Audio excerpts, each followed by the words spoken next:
It's a moment of pure chaos and confusion. You've just been in an accident, and what you do in the next few minutes, hours, and days, well, it can change everything. In this explainer, we've gone through the source material to give you a clear roadmap for what comes next. So, there you are. The scene of an accident is just chaotic. Your adrenaline is pumping, your mind is racing, and it's pretty much impossible to think clearly. But what you do right here in these first critical moments is absolutely vital. And look, it's completely normal to feel overwhelmed. But here's the reality. Every action you take, and just as importantly, every action you don't take, can be put under a microscope later on. It can have a massive impact on your health and, of course, any potential legal claim. Okay, let's start right after the accident. Immediately, there's only one top priority: your health. And this isn't just common sense, right? It's also the first and most vital step you can take to protect your legal rights. Even if you think you've walked away with just a few bumps and bruises, getting immediate medical attention is totally non-negotiable. Our sources point to three really critical, interconnected reasons why this is so important. So this first point is all about your health. The adrenaline from a crash can actually mask serious pain.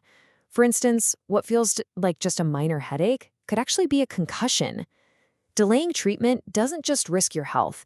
It can lead to more complications and, honestly, much higher medical bills down the line. All right, once your immediate health is taken care of, you step into the next phase, the legal maze. And suddenly, you're facing this wall of paperwork and getting all sorts of questions from insurance companies.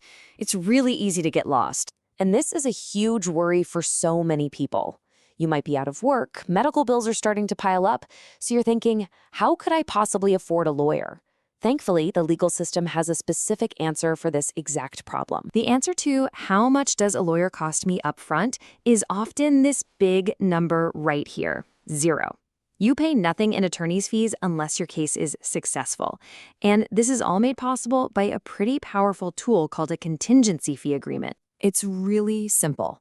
The attorneys only get paid a percentage of the settlement if they win for you. So if you don't get paid, neither do they.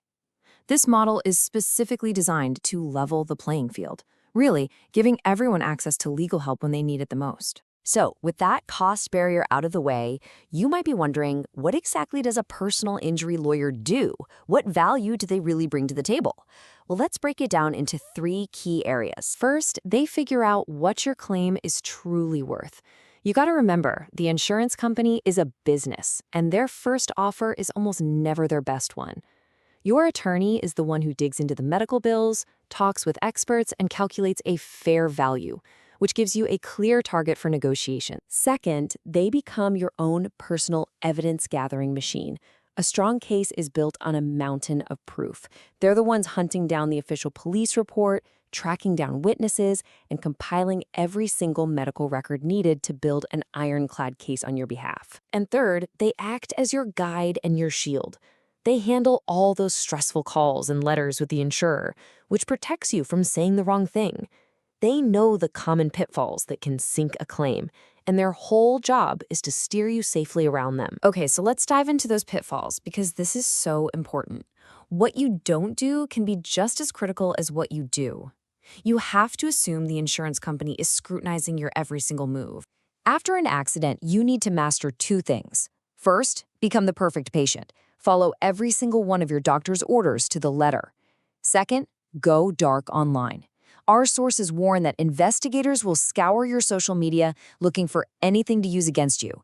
I mean, even a photo of you smiling at a barbecue could be twisted to argue your injuries aren't that severe. And this is exactly why following doctor's orders is a legal issue, not just a health one.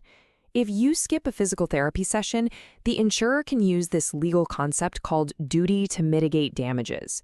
Basically, they'll argue that by not following your treatment, you made your own injuries worse, and therefore they should have to pay less. Finally, let's talk about something that goes beyond the legal strategy and the money.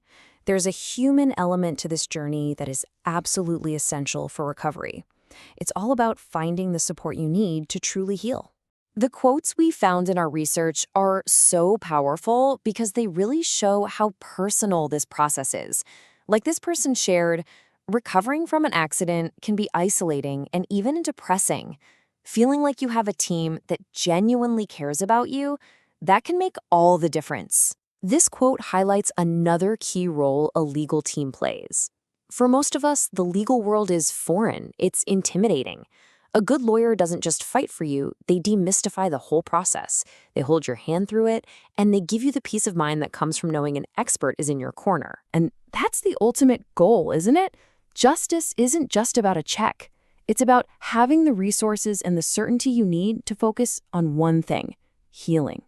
It's about being able to fight for your rights while having the space to put your life back together. Being in an accident throws your life into total chaos. But understanding these steps, from seeking immediate medical care to knowing how the legal system can support you, that knowledge transforms fear into empowerment.